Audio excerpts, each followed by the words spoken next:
Regardez l'Irak, la Libye. Est-ce que c'est le bonheur là-bas? Est-ce que ces pays sont en sécurité aujourd'hui? Nous savions tous que Kadhafi était un tyran.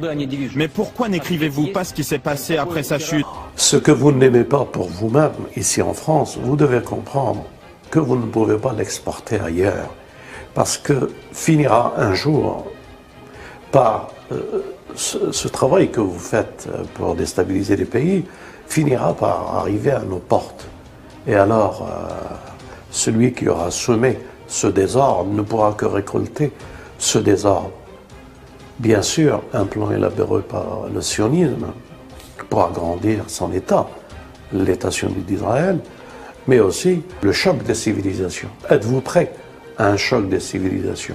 Moi, je vous dis, sincèrement, déjà en Europe, aux portes de l'Europe, ce sont un déséquilibre fait aussi par cet Occident arrogant et ce sionisme et ces États-Unis et l'OTAN. Êtes-vous prêts à un choc? Si oui, préparez-vous. Le temps est venu peut-être pour que les pendules soient mises à l'heure d'une guerre et d'une confrontation générale. Moi, je ne l'espère pas, ni pour la France, ni pour aucun autre pays. Je prie Dieu pour la paix et l'entente entre les peuples. Pourquoi cherche-t-on à déstabiliser la Russie? Pourquoi que la Chine est en remorque, disons, et en préparatif aussi pour être déstabilisée? Eh bien parce que nous sommes arrivés ici à un point où rien ne se justifie par des guerres au nom d'une idéologie et surtout avec un sentiment et une arrière-pensée économique. Le pays va vers un désordre économique. Je parle de l'Europe.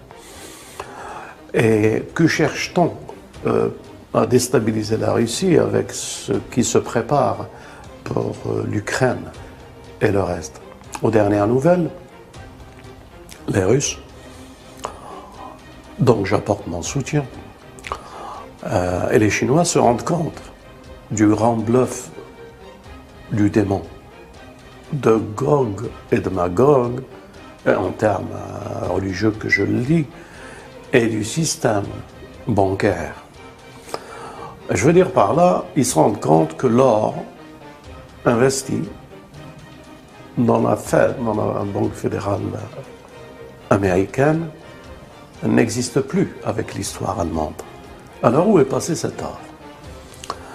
Que cherche-t-on à nous imposer ou à nous détourner pour ne pas poser les vraies questions? Où est l'or russe, allemand, chinois et le reste du monde qui a investi cet or aux États-Unis? Je crois que tout se tourne et tout se présage autour de cette question. Et que les guerres ou les conflits au Moyen-Orient n'ont qu'un avant-goût de ce qui se prépare. Les uns disent Armageddon, les autres disent Al-Malhama, ou les autres disent l'Apocalypse. Sommes-nous prêts à une guerre mondiale?